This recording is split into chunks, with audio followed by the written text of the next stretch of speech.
In many countries, this issue of whether Bitcoin, cryptocurrency is capable of being property is, legally speaking, a very important legal issue, and is now settled law under English law.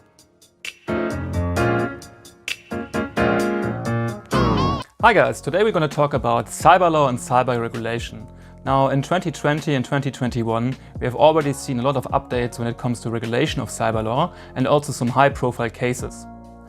Joining us today is Celso de Azevedo, who is a barrister at 36 Commercial who specialized in insurance law and especially in cyber insurance law. And he's going to tell us everything about the new changes that we have seen recently in the cyber insurance market. So let's welcome to the program Celso de Azevedo. Hello, Daniel. Thank you very much for the invite. It will be a pleasure to discuss these topics with you today. Thank you very much for making the time. All right, Celso. So you have published an article in the New Law Journal recently where you went through the regulation updates of 2020.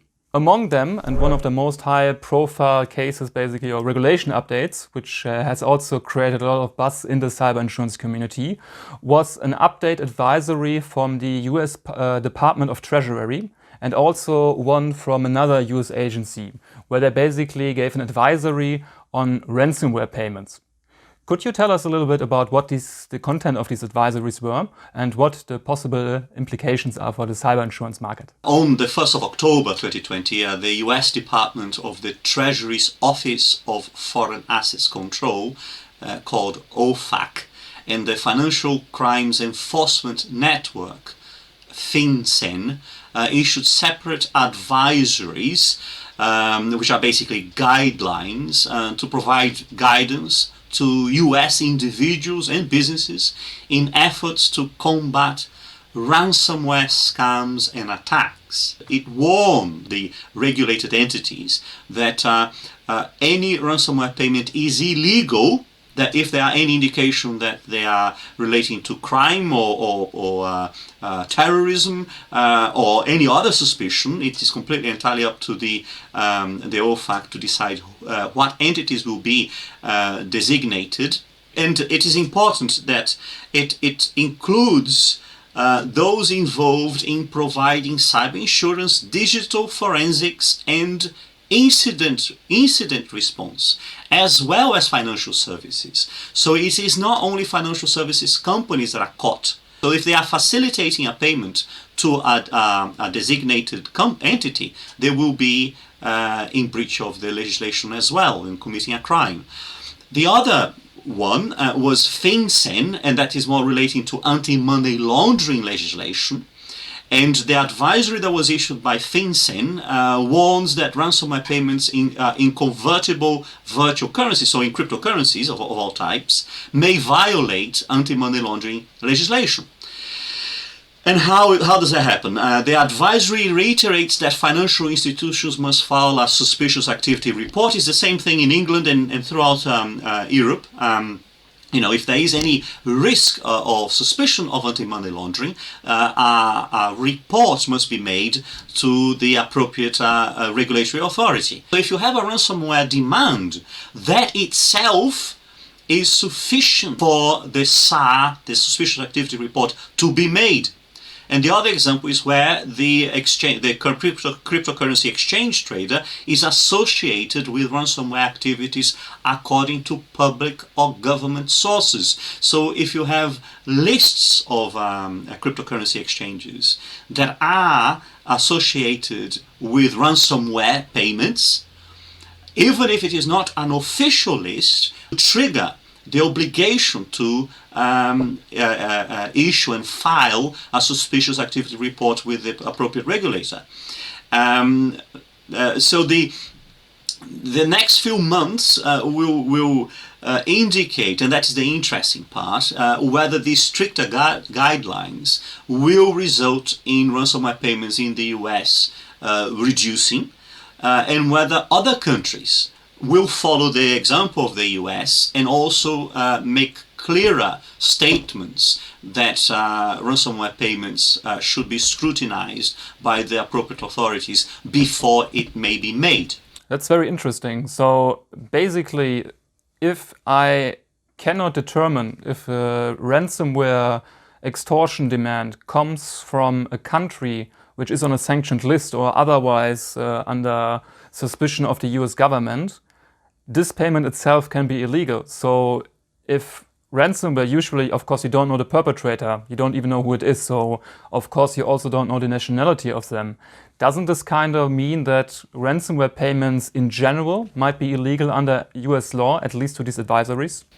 I wouldn't go that far. I mean, you have to bear in mind there are two advisories. One is in relation to sanctioned entities, so terrorism activities basically, and the other one about anti-money laundering. The terrorism activity one is hard because normally they don't limit themselves to the list of sanctioned entities that country issues. So any list of sanctioned entity, any international list, any if the UK had their own lists, they have to be checked, and that is why it makes it a very risky business to make a ransomware payment now, because you have to go through a very protracted and expensive compliance process to determine whether that ransomware payment is in breach of the OFAC regulations or not. And for anti-money laundering is slightly different, because what you have here is more or less an automatic obligation to make a suspicious activity report,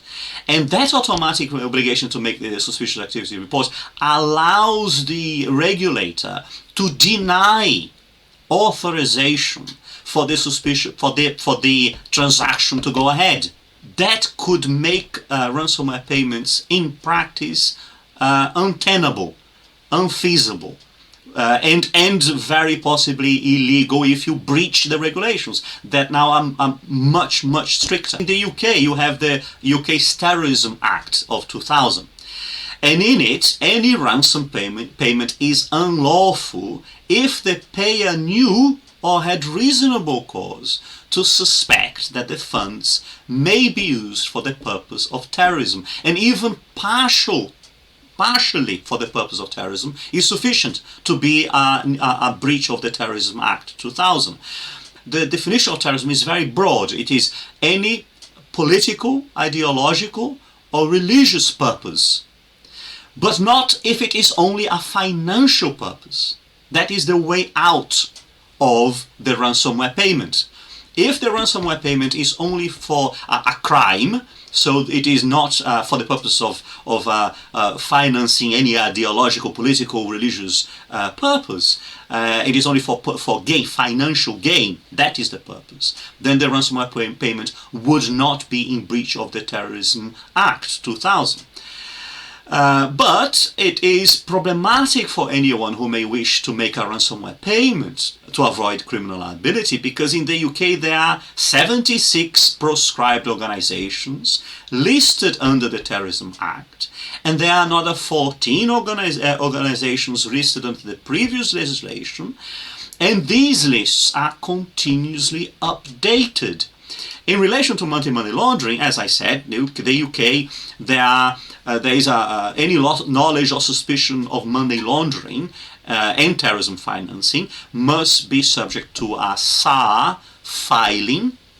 A suspicious activity report is a form. You go online, fill it out, send it, and then you have to wait for authorization. It must be filed with the National Crime Agency in the UK, pursuant to Part 7 of the Proceeds of Crime Act 2002 and Part 3 of the Terrorism Act 2000, respectively. They have combined the anti-money laundering and terrorism financing regulations into one big regulation in 2017, which implements the European Union's 4th directive on anti-money laundering. The regime basically catches anybody who's trying to make a payment, including a ransomware payment or a payment that relates to ransom of any kind. It's very broad.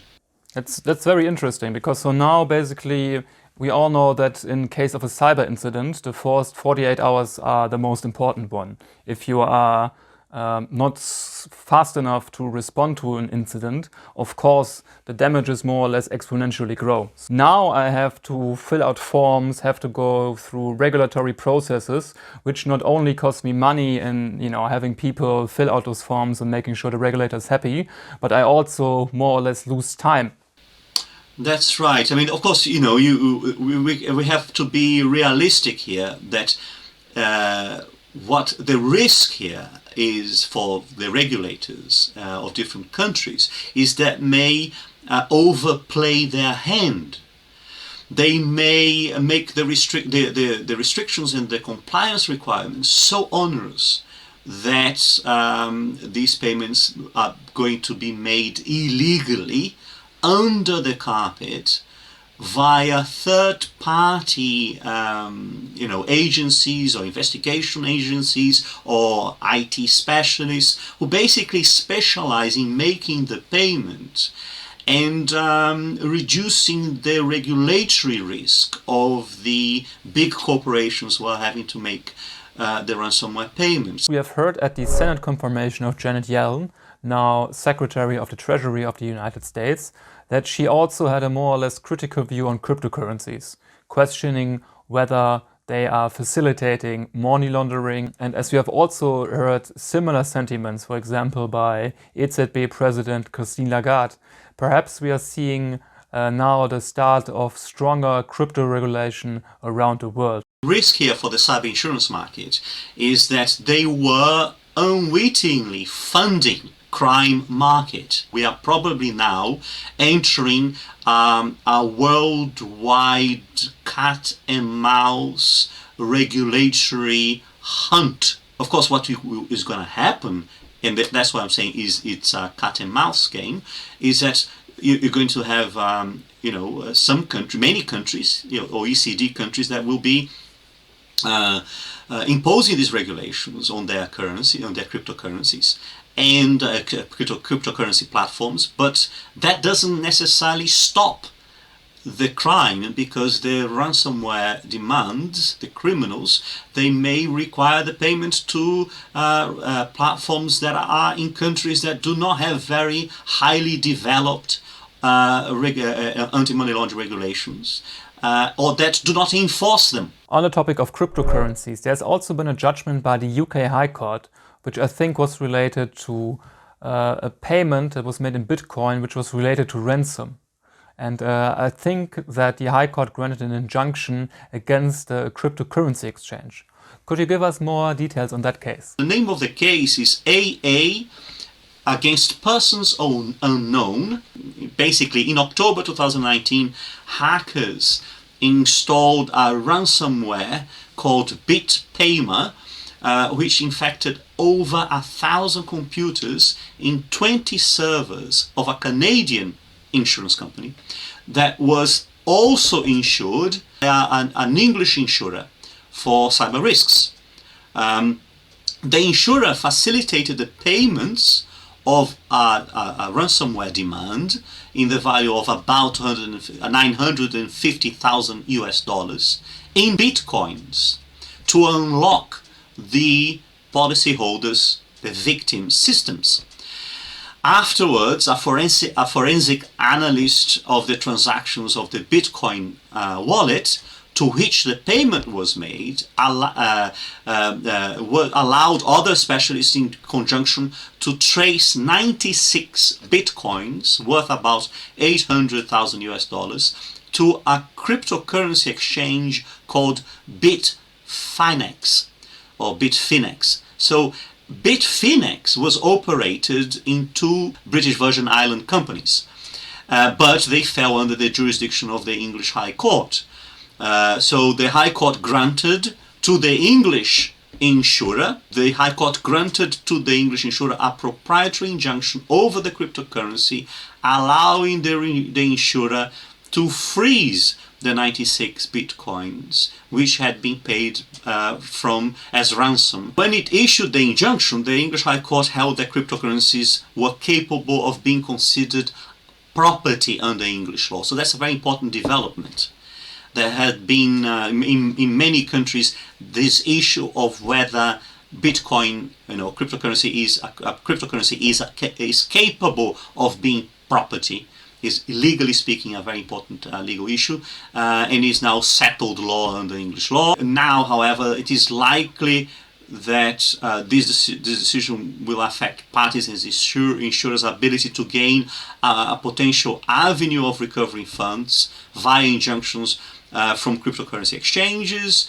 But now, as I said, there is a more recent decision, which is the decision of developing this area of law very quickly. It shows that this legal remedy of proprietary injunction has its limits, because the High Court in this case, it granted an interim emergency proprietary injunction. But then when the parties had to go back to court to decide whether that injunction should be extended or not, the High Court declined to continue the injunctions granted in respect of a coin depot account which held bitcoins and over which the claimants alleged a proprietary right. In this case, the claimants had obtained interim injunctions restraining the defendant from dealing with the bitcoin in this coin depot account, and that was a new application for those interim injunctions to continue. The two claimants here, they sold bitcoins to an account which was in the name of BTCOTC, which was an online trading platform based in Finland. And the payments for the bitcoins were then, because he was buying bitcoins, they were reversed, and similar amounts of bitcoins were transferred from the account of BTCOTC to a coin depot account, which was also held and controlled by the same defendants that controlled the BTCOTC account. So there was an allegation of fraud here by the claimants against the defendants in the purchase of the bitcoins. But the defendants had a defense, and they were saying that their account had been hacked. So they were not fraudsters, they were victims of a hacking. And the court determined that in this case, because the defendant was an online platform and they had a lot of money, basically, there was no risk of by allowing the bitcoins to be traded and unfreezing the bitcoins, there was no risk for the claimant, who can still get his money back in its claim for damages, because the defendant basically had enough money to pay for it. And this shows that often an allegation of fraud in a cryptocurrency dispute is not easy to prove, and that restricts the operation of injunctions, freezing injunctions or proprietary injunctions in this area of law. There was also an interesting case, I think, which goes back to 2013, where Cottage Health System, a health provider in California, had misconfigured an FTP server, which led to, I think, 33,000 patient records to be indexed and freely searchable by Google. So, for example, an employee Googling a possible applicant perhaps presented with the confidential patient records. And of course, I guess we can all see how this is a huge problem.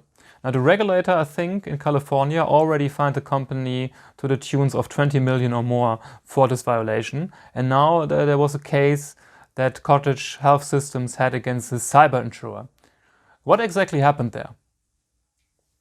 So in this case of Colombia Casualty and Cottage Health System, the insurer denied coverage under its cyber insurance policy, and that's why it's such an important case, because it's an actual cyber insurance policy called NotPetya 360, in respect of a claim for payment of defense costs, so legal defense costs, and settlement sums of a data breach class action lawsuit in the US against Cottage Health System. The insurer denied coverage, and that's the interesting bit, on the ground that Cottage had triggered a policy exclusion which was entitled Failure to Follow Minimum Required Practices. So that was the exclusion, which involved procedures and risk controls identified in the insured's application, so the application for the insurance, to regularly check and maintain cybersecurity patches on its system and to enhance risk controls.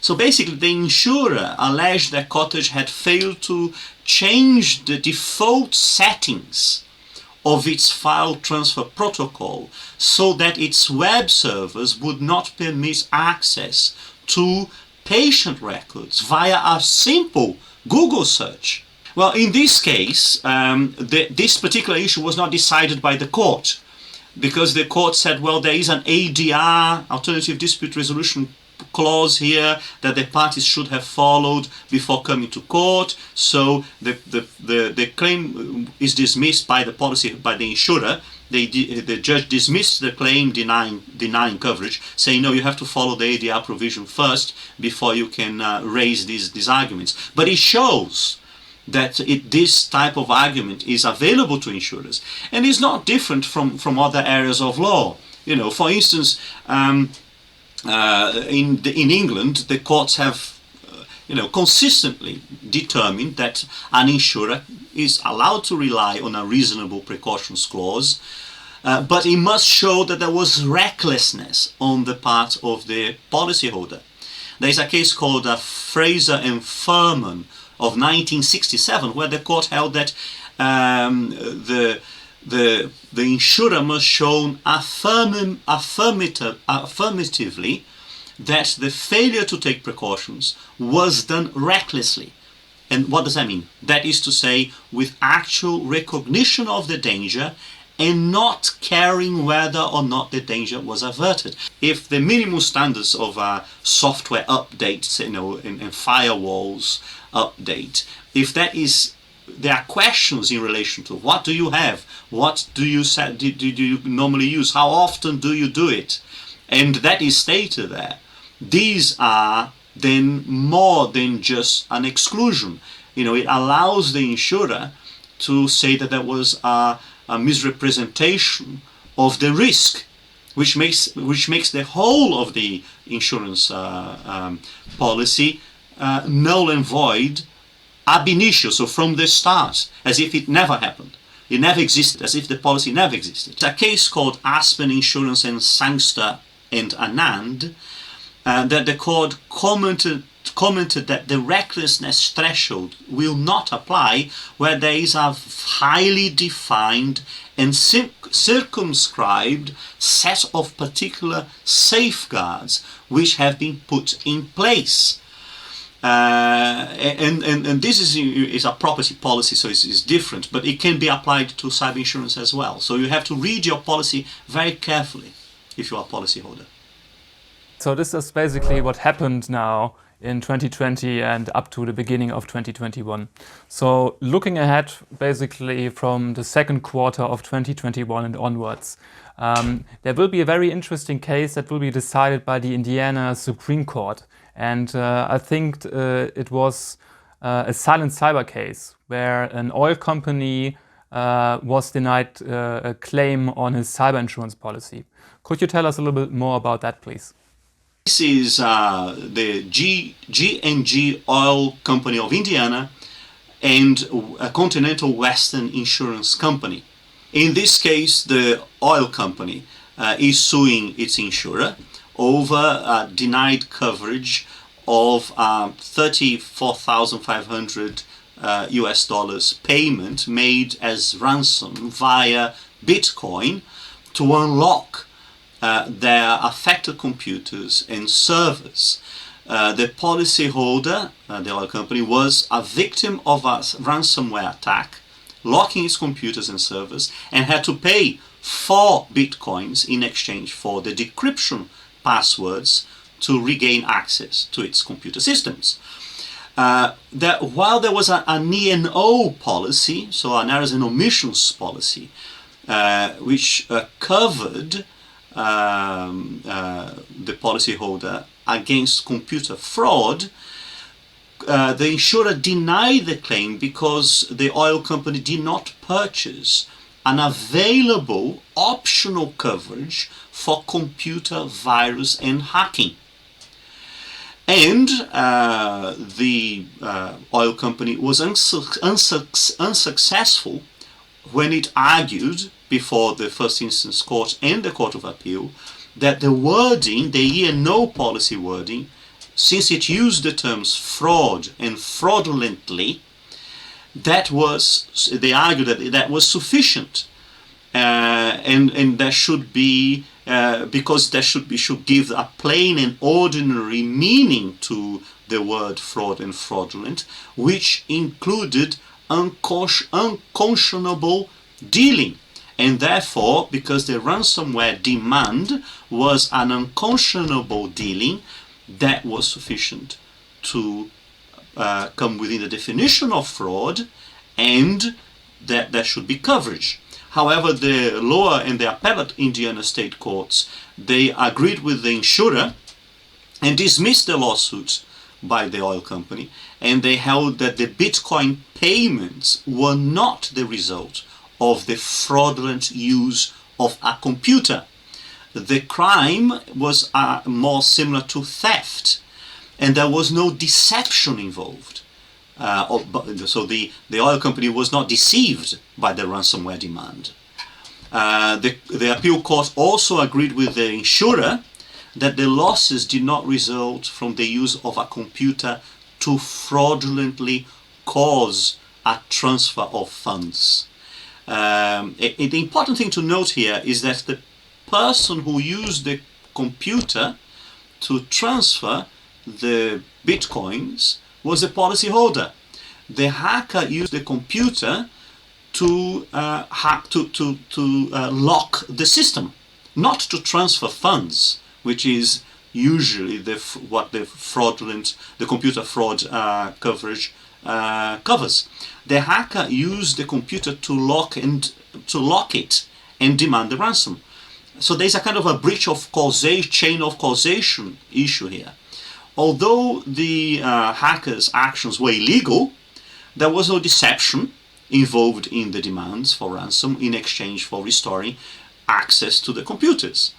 So the court concluded that the ransomware attack was not covered under the policy's computer fraud provision. But the important thing here is that it exemplifies that there is no standardized form of cyber insurance coverage in any country. The insured, the policyholder, had declined to purchase the optional computer virus and hacking coverage, which presumably would have covered the claim. The case then shows that the mere fact that a computer system is somehow involved in the chain of causation for a loss does not in itself amount to a loss which is within a computer coverage provisions of a policy, of an E&O policy in this case. So we will also likely see updates, if not the final judgment, in the two most famous cyber insurance law cases in 2021. The ones between Mondelez and Merck against their respective cyber insurer or cyber insurers, in the case of Merck, which were related to the losses received by NotPetya. Now, the cases entered the court, I think, in 2018, and they have received a lot of buzz in the wider cyber insurance community. Since then, it kind of has gotten a little bit quiet, so by searching, I couldn't actually find any updates. Do you know if there has been any updates in the cases, and what are actually the arguments of these two sides?